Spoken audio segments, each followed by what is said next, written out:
show okay. Okay. The title is Uses of ICT Tools in Teaching Social Studies, or uses kapunta sa mga tools in teaching.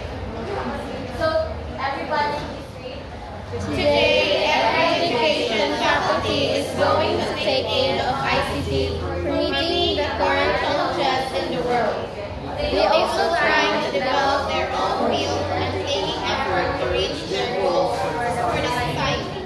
Also achieving its goal through the application of information and communication technology. So, di ba, it is very important and also very helpful to those sa mga instructors, sa mga teachers na kabalugin sila sa mga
graphs, spreadsheets, and presentation, diba?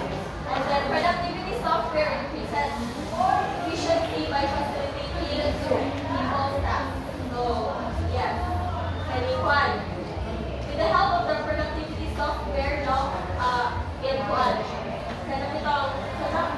it will guide kita ng mga digamit ba? Kanang makamit at mag-guide dito sa mga ato mga example, sa ato mga tasks. Na mga ipang-offer dito nga pa ng mga template dito for after makain dito na library siya gamit or may sa ato.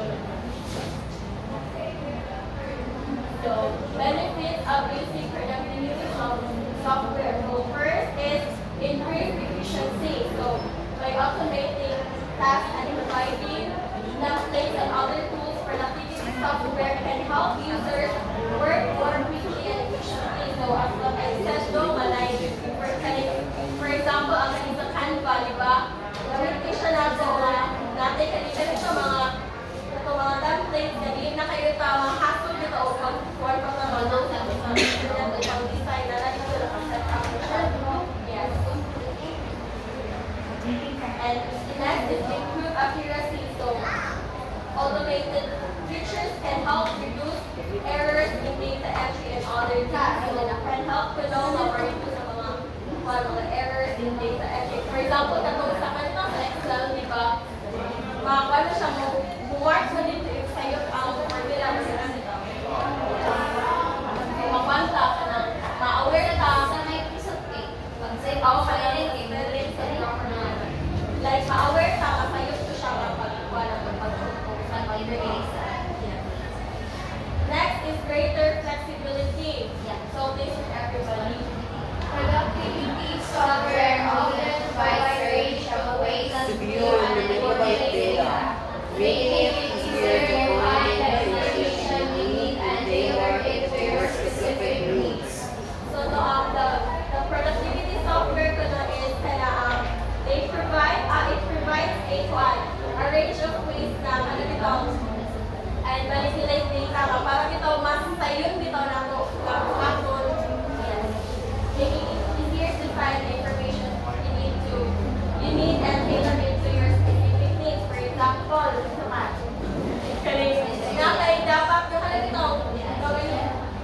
mas madaling ito na ako mga pagpagita na specific na ito magampon mag-search tayo ng utanga. So, ang productivity software sa internet, mag-search tayo kaning mga information na need ato masabtan, for example, sa video.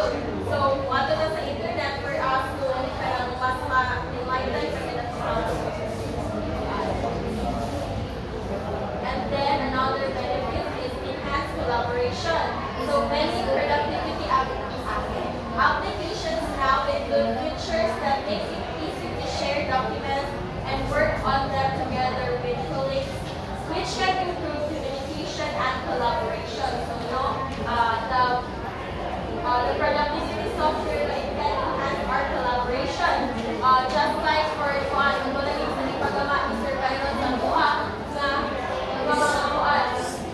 mga productivity software na maka-enhance sa ako as learner, na maka-discover sa mga paragod sa e-portfolio, di ba? One na sa new kayo sa nakuha, and then kung discover na ito na ito, and then we have the disadvantages of using productivity software. So, yes, disadvantage. First is increased dependence on technology. Okay, Mr. Philip is great and increased dependence on technology. Relying on productivity software can make it difficult to work. There are difficult problems. Choice to have access to learn. So, if you say increased dependence on technology, so it's relying on we don't rely on the computers some technology as 21st especially in education. We also rely on the technology whatever what they want to work in school, what they want to achieve in that particular subject or task.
What's this?